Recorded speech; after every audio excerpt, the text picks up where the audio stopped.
शंकराचार्य स्वामी अवि मुक्तेश्वरानंद सरस्वती पर लगी यौन शोषण के आरोप की, जिसमें पॉक्सो एक्ट में एफआईआर के बाद शंकराचार्य पर गिरफ्तारी की तलवार लटक रही है। इस मामले में शंकराचार्य को भी अब गिरफ्तारी का डर सताने लगा है। आज इलाहाबाद हाईकोर्ट में अवि मुक्तेश्वरानंद की अग्रिम जमानत याचिका पर सुनवाई होने वाली है। कल मेडिकल रिपोर्ट में बटुकों के साथ यौन शोषण की पुष्टि के बाद यह मामला और भी ज्यादा गंभीर हो चुका है, जिसके बाद अवि मुक्तेश्वरानंद ने अपने ऊपर लगे आरोपों को निराधार बताया है। उनका कहना है कि वो कोर्ट में अपना पक्ष रखेंगे। इसके साथ ही इतने दिन बाद हुए मेडिकल को लेकर भी उन्होंने सवाल खड़े कर दिए हैं। पहले आपको अवि मुक्तेश्वरानंद का सबसे नया बयान सुनवाते हैं। ऐसा है कि झूठ की उम्र लंबी नहीं होती। फरेब जो है एक न एक दिन तराशाई हो जाता है। तो जो झूठ लेकर के आए थे, एक कहानी बना के लेके आए थे, धीरे धीरे अब उसकी कलई खुल रही है, एक एक परत दर परत खुल रही है। वक्तागण हैं, वो न्यायालय के सामने अपनी बात रखेंगे। कितना आज का दिन महत्वपूर्ण मानते हैं? देखिए, हमारे लिए तो हर दिन महत्वपूर्ण है, एक ही दिन महत्वपूर्ण नहीं है, सभी दिन महत्वपूर्ण है। क्या लगता है महाराज जी, क्या बिल में आपका तरफ से ऐसा है कि अपने लोगों को अपनी बात कहने का दायित्व है। हम लोग अपनी बात कहेंगे, बाकी तो न्यायालय के अपने विवेक पर निर्भर करता है। बात यह है कि मेडिकल रिपोर्ट क्या आती है, उसमें हमारे संलिप्त होने की बात कैसे आ सकती है। आप तो कुछ भी कोई कह देगा मान लेंगे। उन्होंने कह दिया कि मेडिकल रिपोर्ट आ गई और उसमें प्रमाणित हो गया कि इन्होंने कुकर्म किया। ये वक्तव्य हो सकता है, लेकिन आप भी जानते हो, सब जानते हैं कि एक तो इतने दिनों के बाद की गई मेडिकल रिपोर्ट का कोई मायने नहीं है।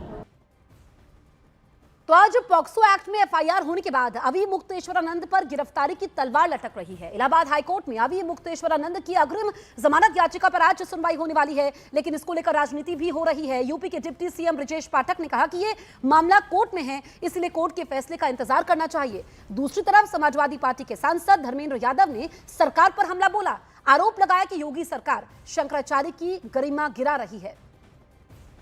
जिनके पेट में दर्द है उनसे पूछिए, क्या डे टू डे सरकार किसी भी वर्ग में हस्तक्षेप करती है?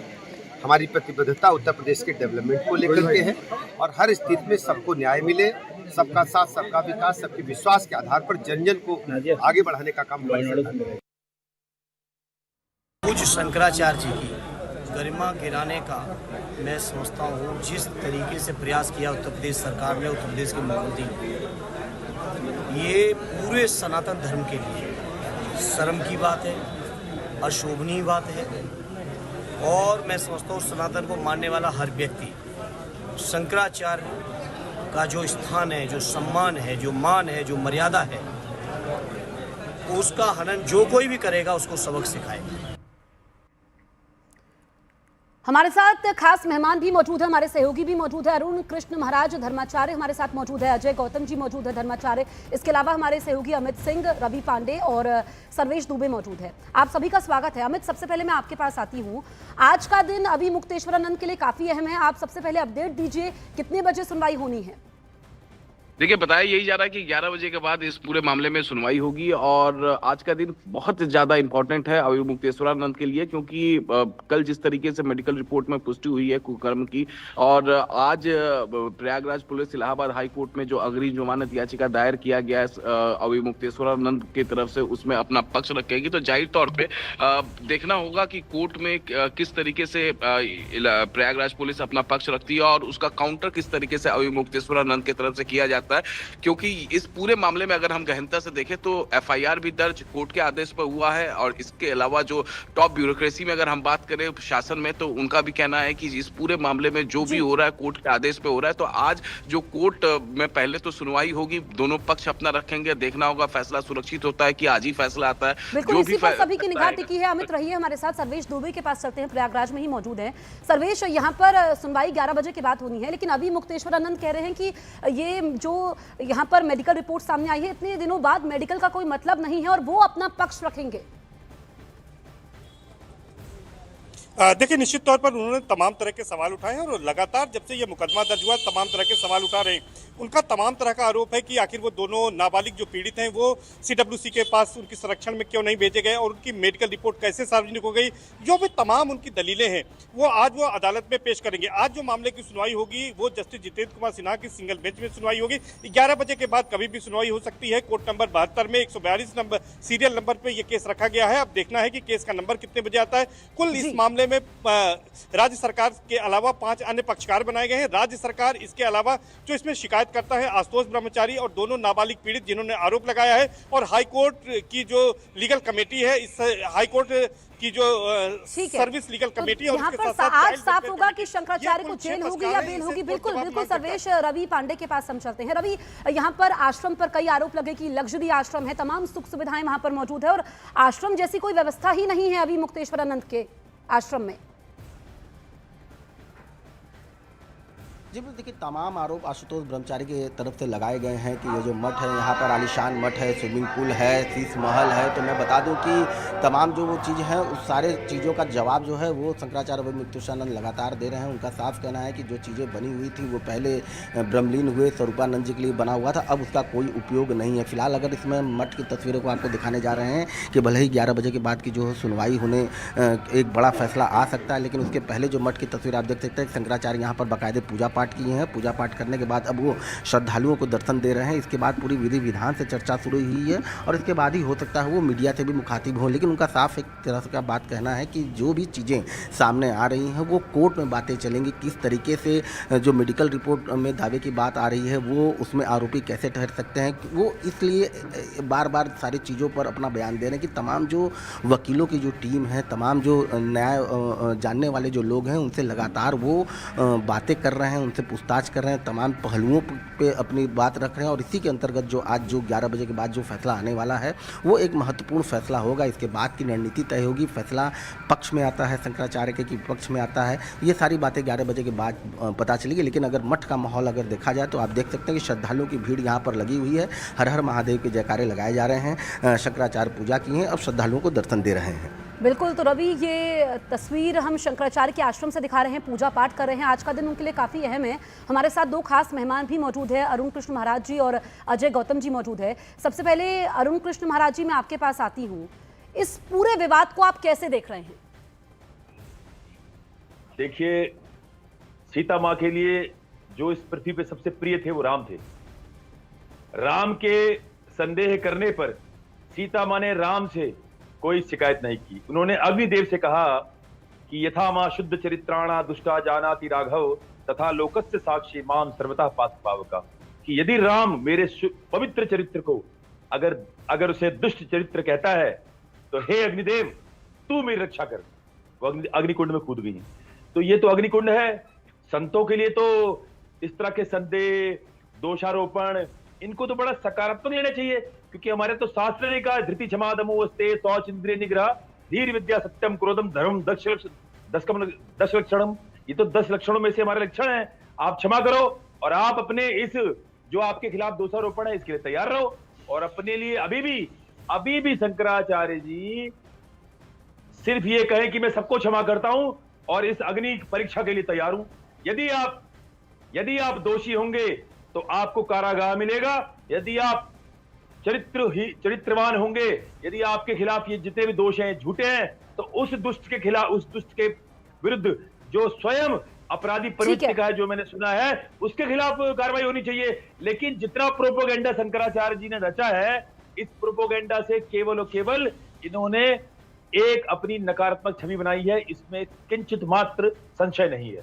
ठीक है अजय गौतम जी, ये अभी मुक्तेश्वरानंद की नकारात्मक छवि बनी है, ये अरुण जी कह रहे हैं, लेकिन जिस तरीके से इस पर राजनीति हो रही है, जो विपक्ष है उसका कहना है कि शंकराचार्य की गरिमा गिराई जा रही है, ये सब नहीं होना चाहिए। देखिए, जब राम मंदिर का उद्घाटन हुआ और चारों शंकराचार्यों ने एक स्वर में उसमें भाग लेने से मना कर दिया, तभी से ही शासन की आंखों में चारों शंकराचार्य खटकने लगे थे। और वो चाहते थे कि धीरे धीरे चारों शंकराचार्य जो पीठ है उन पर उन लोगों को बिठाया जाए जो सत्तारूढ़ पार्टी के माउथ पीस बन के, लाउड स्पीकर बन के सत्ता की जो है चाटुकारिता करे। ये उसी क्रम में करा हुआ एक षड्यंत्र है। आप देखिए, सबसे अजय मैं गौतम जी, तो important क्या आप अभी मुक्तेश्वरानंद को क्लीन चिट दे रहे हैं?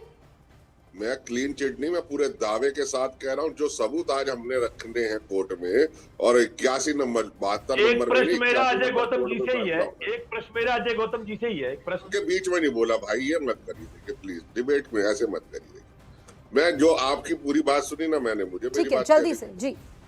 मैं वही बात मैं कह रहा हूँ कि एक 25,000 का जो हिस्ट्री शीटर है, 25,000 का इनामी गुंडा, 25,000 का तड़ी पा, रखेंगे। आज के फैसले को किस रूप में देखा है? अरे लगातार जो अपनी बात है वो न्यायालय के सामने रखना अपना काम है, अपने लोग रखेंगे। फैसला आने के पहले ही ये मेडिकल रिपोर्ट को लेकर के दावा किया जाने लगा। जो भी दावा किया जाए, दावा एक अलग वस्तु है, न्यायालय के सामने अलग वस्तु है। देखिए, आप कहीं पे खड़े हो जाएं, जब एक्सरे मशीन के सामने खड़े होते हैं तो अलग बात होती है। तो न्यायालय के सामने जब बात जाएगी, न्यायालय उस पर विचार करेगा, ऐसा हम लोग मानते हैं। क्या होगा क्या नहीं होगा, कौन क्या कर रहा है, ये एक अलग प्रश्न है, लेकिन न्यायालय से यही अपेक्षा है कि वो न्याय करे। तो हम लोग अपनी बात कहेंगे वहाँ पर। जिस तरीके से मेडिकल रिपोर्ट को लेकर के दावा किया जा रहा है, जबकि ये चीज़ है कि सार्वजनिक नहीं होती है। ऐसा है कि जो कुछ हो रहा है वो सबके सामने है। पॉक्सो एक्ट कहता है कि अगर किसी व्यक्ति को किसी नाबालिग बच्चे के साथ गड़बड़ी होने का पता चले तो तत्काल वो पुलिस को सौंपे। तत्काल नहीं सौंपता है एक व्यक्ति, कहता है कि हमको पता चला, फिर 3-4 दिन के बाद वो पुलिस के पास लेके जाता है। पहले तो यहीं गड़बड़ी आती है। उसके बाद वो कहता है कि हम पुलिस के पास ले गए, पुलिस ने केस नहीं दर्ज किया। केस क्यों नहीं दर्ज किया? पॉक्सो एक्ट में पुलिस बाध्य है कि अगर उसके सामने ऐसा मुकदमा आता है तो उसको दर्ज करना ही करना है। नहीं किया, पुलिस थानेदार ने जैसा कहा जा रहा है कि कह दिया कि हम नहीं करेंगे। उसके बाद ईमेल से भेजा गया कप्तान को। कप्तान भी नहीं पॉक्सो एक्ट जानता है। इसका मतलब अगर कप्तान को कोई लिख करके दे रहा है कि ऐसे बच्चे हैं जिनके साथ अन्याय हुआ है, तो कप्तान को चाहिए था कि तत्काल कहता कि भाई ये तत्काल दर्ज किया जाना चाहिए। फिर और जगहों पर भेजा गया, कहा गया है, रजिस्ट्री भेजी गई, उसका भी कोई संज्ञान नहीं लिया जा रहा है। उसके बाद तब न्यायालय में जा रहा है, न्यायालय कह रहा है कि दर्ज कर लो मुकदमा, लेकिन बच्चों को वो भी चाइल्ड वेलफेयर कमेटी के सामने या जुवेनाइल बोर्ड के सामने उनकी कस्टडी में नहीं भेज रहा है, ना उनके माता पिता की कस्टडी में भेज रहा है, ना तो मेडिकल के लिए कोई आदेश कर रहा है। केवल कह दे रहा है कि इनकी FIR दर्ज कर लो।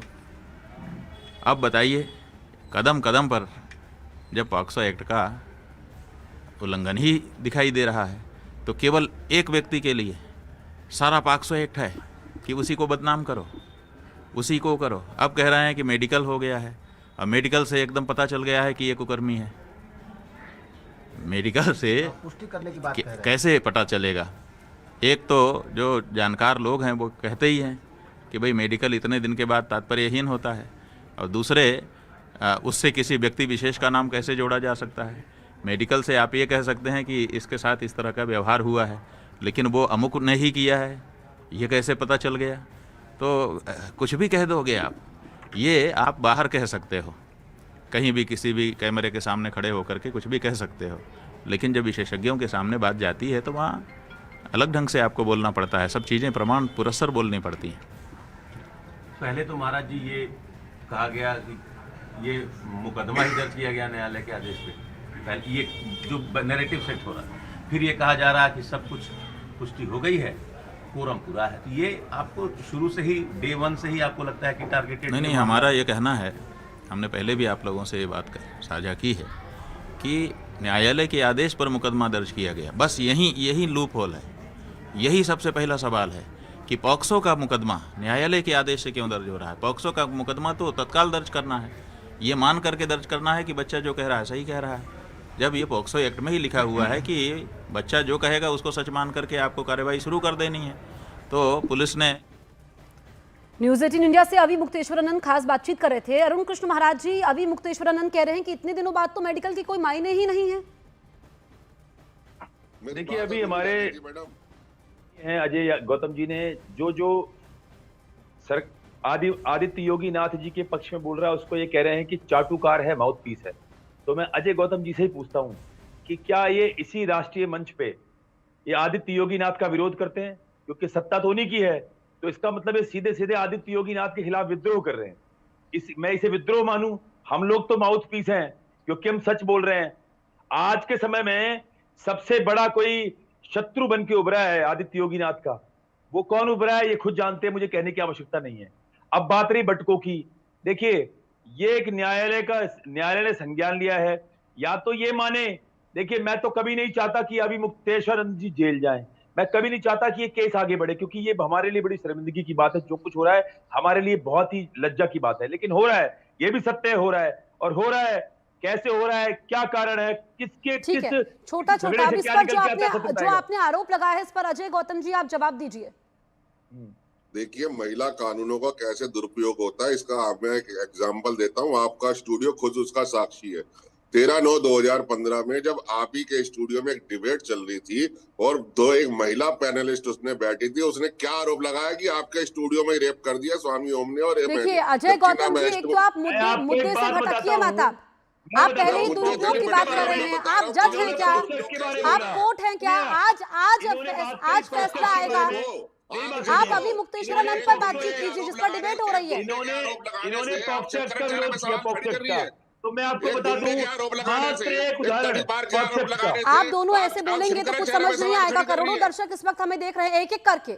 अजय गौतम, आप संयम रखिए और इस मुद्दे पर आप बातचीत करिए। पक्ष आप कोर्ट में रखेंगे? देखिए, तो पक्ष कोर्ट में रखेंगे ना, तो कोर्ट का फैसला होने से पहले आप मुझे बताइए। आप लोग कह रहे हैं कि मेडिकल में पुष्टि हो गई। पॉक्सो एक्ट के अंदर ना तो एफआईआर पब्लिश होती है, ना कोई रिपोर्ट। अजय गौतम जी, हम लोग नहीं कह रहे हैं। पहले मैं आपको क्लियर कर दूं, आप शब्दों का सही चयन करिए। मेडिकल रिपोर्ट सामने आई है, हम कैसे कह देंगे? इसीलिए तो आप दोनों को जोड़ा है। अभी मुक्तेश्वरानंद ने बातचीत की, हमारे सहयोगी ने उनसे बातचीत की है। वो कह रहे हैं हम कोर्ट में अपना पक्ष रखेंगे। मुझे बदनाम किया जा रहा है। आप हम पे क्यों बोल रहे हैं? अरे तो आप मेडिकल रिपोर्ट दिखा दीजिए। अगर मेडिकल रिपोर्ट में पुष्टि हो गई तो आप दिखाइए मेडिकल रिपोर्ट। आपकी कोई जिम्मेदारी नहीं है पत्रकारिता के नाम पे। नहीं, जिम्मेदारी हमारी, आपकी क्या जिम्मेदारी है? आप क्या मैसेज दे रहे हैं? आप हमें हमारी जिम्मेदारी मत बताइए। आसान टारगेट आपके लिए मीडिया होता है। मेडिकल रिपोर्ट दिखाइए। लोगों ने, अगर बच्चों ने आरोप लगाए हैं तो कोर्ट में मामला है। आप अपनी जिम्मेदारी समझिए। एक तो अगर आप ऐसे बातचीत करेंगे तो आगे डिबेट नहीं बढ़ पाएगी। आपके पास कुछ है बोलने के लिए? मेरे पास सब कुछ है बोलने के लिए। मेरे पास डे 1 से है बोलने के लिए कि कैसे आप उस व्यक्ति पर यकीन कर रहे हैं जिसे खुद उत्तर प्रदेश की पुलिस ने उसे गुंडा एक्ट में। देखिए यहाँ पर अजय गौतम जी एक चीज क्लियर कर दूं, हम यकीन नहीं कर रहे हैं। दोनों तरफ से हम बयान बता रहे हैं। जो दोनों पक्ष हैं उसको हम सुनवा रहे हैं। अभी भी डिबेट में हमने दोनों पक्षों को जोड़ा है। इसीलिए आप अपनी जिम्मेदारी समझिए। इतने लोग आप लोगों को मानते हैं, इतने अनुयायी हैं, कम से कम उनका तो लिहाज करिए। अरुण कृष्ण जी, ठीक है। अब अजय गौतम जी आपने बोली। अरुण कृष्ण तो इसका मतलब ये हो गया आप किसी शंकराचार्य का जो है कैरेक्टर असैसिनेशन करेंगे। कौन कर रहे हैं कैरेक्टर असैसिनेशन? कौन कर रहा है? कौन कर रहा है? कौन कर रहे हैं बताइए? कौन कर रहा है आप बताइए? आपने कहा कि मीडिया रिपोर्ट, आप कह रहे हैं मेडिकल रिपोर्ट में पुष्टि हो गई, तो मेडिकल रिपोर्ट आप दिखाते क्यों नहीं हमें? कोर्ट में दिखाई जा रही है। मीडिया का काम है जानकारी सामने रखना। कोर्ट में मामला है, आज सुनवाई होने वाली है। आप हम पे क्यों बोल रहे हैं? आपकी आवाज हमें म्यूट करनी पड़ेगी। रवि जो ये बोल रहे हैं, अजय गौतम जी आप जवाब दीजिए, हमारे सहयोगी मौजूद है।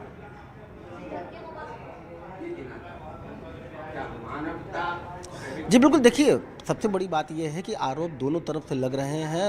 आरोप और प्रत्यारोप का दौर दोनों तरफ से शुरू है। आशुतोष ब्रह्मचारी जो आरोप लगा रहा है तो उसका पूरी तरीके से जवाब स्वामी अभी मुक्तेश्वरानंद भी दे रहे हैं। अगर मेडिकल रिपोर्ट की अगर बात करें तो उनका साफ कहना है, अभी उन्होंने बात किया न्यूज़ 18 से, उनका साफ कहना है कि अगर कुकर्म की पुष्टि हुई है तो उसमें मेरा ही नाम कैसे आ जाएगा, मैंने ही कुकर्म किया है, ये कैसे साबित हो सकता है? पहली बात तो जो मेडिकल रिपोर्ट है उसको सार्वजनिक नहीं किया जाता है, तो इसी पर एक सवाल होता है। दूसरी बात, उन्होंने साफ साफ कहा है कि पुलिस के ऊपर लूप होल की बात की है कि जब जो पॉस्को एक्ट के अंतर्गत जो मुकदमा दर्ज होता है उसमें सबसे बड़ी बात ये होती है कि पुलिस ही सबसे पहले दर्ज करती है, लेकिन न्यायालय में ये मुकदमा गया तो यही एक लूप होल है। तो बात दरअसल ये है कि दोनों तरफ की जो बातें हैं वो हम लोग बिल्कुल। अच्छा रवि, जल्दी से आप ये बता दीजिए कि क्या शंकराचार्य भी प्रयागराज जा रहे हैं?